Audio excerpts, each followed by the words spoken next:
বাংলাদেশ থেকে বাড়ি ফিরছে ভারতীয় ছাত্ররা। বীরভূমে ফিরলেন তামান্না। পরিবার ছিল আতঙ্কিত, চিন্তিত। বাংলাদেশ থেকে বাড়ি ফিরলেন বীরভূমের তামান্না পারভিন।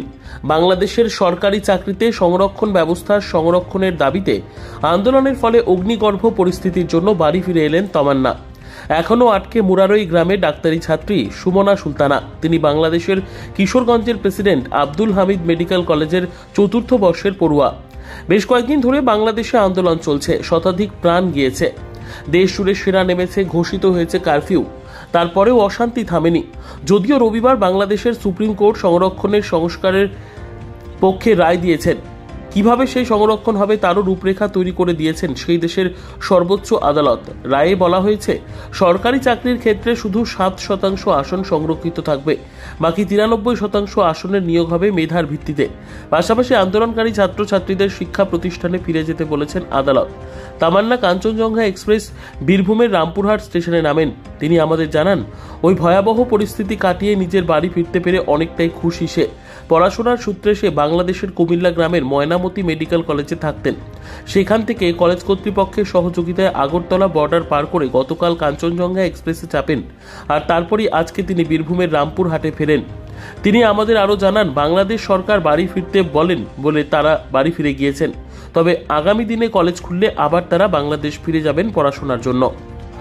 অবশ্যই ভালো লাগছে, বাড়ি ফিরে আমি একটা রেহাই পাচ্ছি, যে নিঃশ্বাস একটা, যে হ্যাঁ আমি আমার নিজের দেশে আছি, ওই সব থেকে দূরে, ওই সব ঝামেলা থেকে দূরে। অবশ্যই ভালো লাগছে। স্থিতি বলতে মানে আমার চোখে দেখা পরিস্থিতি আমাদের নেই, কারণ কি আমাদেরকে যেহেতু বেরোতে একদমই মানা করা হয়েছিল।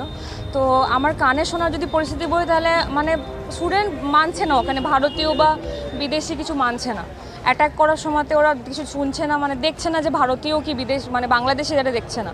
আর অবশ্য আমাদের ইন্টার্ন ডক্টরও মারা গেছে ওখানে, মানে ফরেনার আর কি, ভারতীয়। তো এইটার জন্য আমাদেরকে যত তাড়াতাড়ি সম্ভব বাংলাদেশ মানে ছেড়ে চলে যাওয়ার জন্য বলে, যাদের আমরা আজকে এখানে আছি আর কি। ফিরলাম আগরতলা বর্ডার পার করে, আমাদেরকে ওখান থেকে কলেজ থেকে পুলিশ মোতায়েন করে পার করিয়ে, আর ত্রিপুরা গভর্নমেন্ট আমাদেরকে ব্যবস্থা করে দিয়েছিল থাকার জন্য আগরতলাতে। আর তারপরে আমরা গতকালকে সকালবেলায় আমরা এই ট্রেন ধরেছি কাঞ্চনজঙ্ঘা এক্সপ্রেস আর কি। আমি ওখানে MBBS করছি, ডাক্তারি পড়াশোনা করছি। আমার 3rd ইয়ার এখন।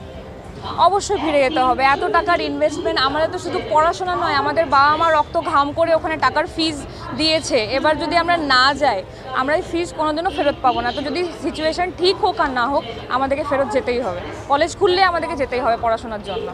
সরকার আমাদের ভারতীয়দের জন্য আমার মনে হয় না কোনো সাহায্য আমি পাইনি, তো বাকি আমার জানা নেই। কিন্তু আমাদের ওই ইন্ডিয়ান যে হাই কমিশন আছে, উনি আমাদের মানে ফরেন স্টুডেন্টসদেরকে বেরোনোর ব্যবস্থা করে দিয়েছিলেন শেষের দিনে আর কি, বাস এতটুকুই। আমরা অনেক চেষ্টা করেছি রাজ্য সরকারের কাছ থেকে সাহায্য নেওয়ার, যে আমাদেরকে ট্রেনে এই যে আমরা এত মেয়ে স্টুডেন্ট ছিলাম, আমরা জেনারেল বগিতে চেপে এসেছি।